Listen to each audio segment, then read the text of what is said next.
possible de saisir l'essence de l'Afrique sans embrasser pleinement ses croyances, ses traditions, sa civilisation.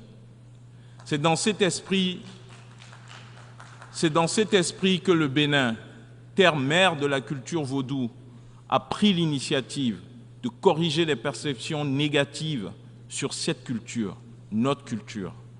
Nous voulons révéler au monde la richesse de notre civilisation. En connaissant et en respectant notre histoire, nos croyances et notre culture, le monde pourra comprendre qui nous sommes et pourquoi l'Afrique est essentielle à l'équilibre et au développement global. Mais le respect de l'Afrique ne s'arrête pas à la reconnaissance de son passé. Il passe également par un panafricanisme moderne, tourné vers l'action. Un panafricanisme engagé dans la réduction de la pauvreté, dans la construction d'un continent prospère. Un panafricanisme qui va au-delà des mots et qui passe à l'action. Ce panafricanisme doit se traduire par des actions concrètes. Comment pouvons-nous prôner l'unité africaine quand il est aujourd'hui plus facile pour un Européen de voyager à travers le continent africain que pour un Africain lui-même? Le Bénin a fait un choix audacieux, courageux, panafricain, en supprimant dès 2017 les visas pour tous les ressortissants africains. Ce geste n'est pas simplement symbolique, il reflète notre engagement à bâtir une Afrique où chaque Africain puisse se sentir chez lui, partout sur le continent. Monsieur le Président, Mesdames et Messieurs, plus que jamais, le respect de l'Afrique passe aussi par la reconnaissance de ces enfants dispersés à travers le monde. Nos frères et sœurs de la diaspora, déracinés de force lors des heures sombres de la traite transatlantique, doivent retrouver leur place au sein de la communauté africaine. Il est temps de guérir ces blessures, de recréer ce lien sacré avec ceux qui, bien que physiquement éloignés, portent l'Afrique dans leur cœur. Les Afro-descendants ne sont pas de simples membres éloignés de notre famille. Ils sont nos enfants, ils sont nos frères, elles sont nos sœurs. Ils incarnent une part essentielle de notre identité collective. En reconnaissant leur droit au retour, nous leur disons « Vous n'avez jamais cessé d'appartenir à cette terre.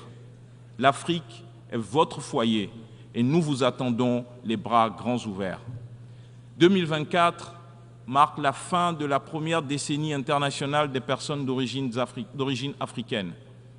À cette occasion, le Bénin a pris une mesure historique en adoptant à l'unanimité à l'Assemblée nationale une loi qui accorde la nationalité béninoise à tous les afrodescendants qui le souhaitent. Cet acte est bien plus qu'un simple geste symbolique.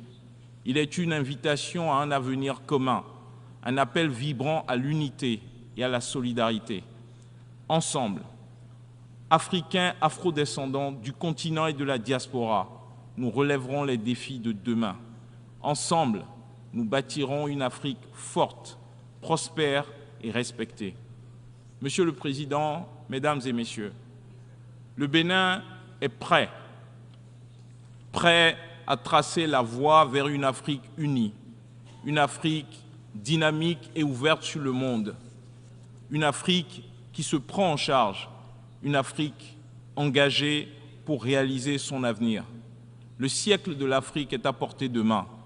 Il dépend de notre capacité à saisir cette opportunité, à bâtir une Afrique où chaque citoyen, qu'il soit né sur le continent ou qu'il fasse partie de la diaspora, joue un rôle clé dans notre renaissance commune. Nous sommes prêts. Je vous remercie.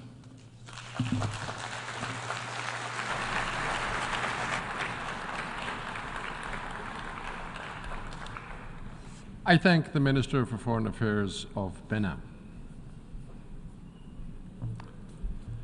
I now give the floor to His Excellency Yamazaki Katsuyuki, Chair of the Delegation of Japan.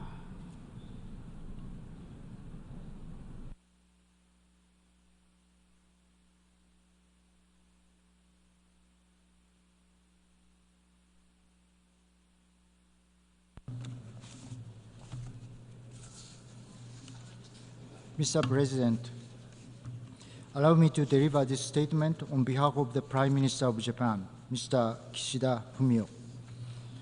Mr. President, Excellencies, the world stands at the historical inflection point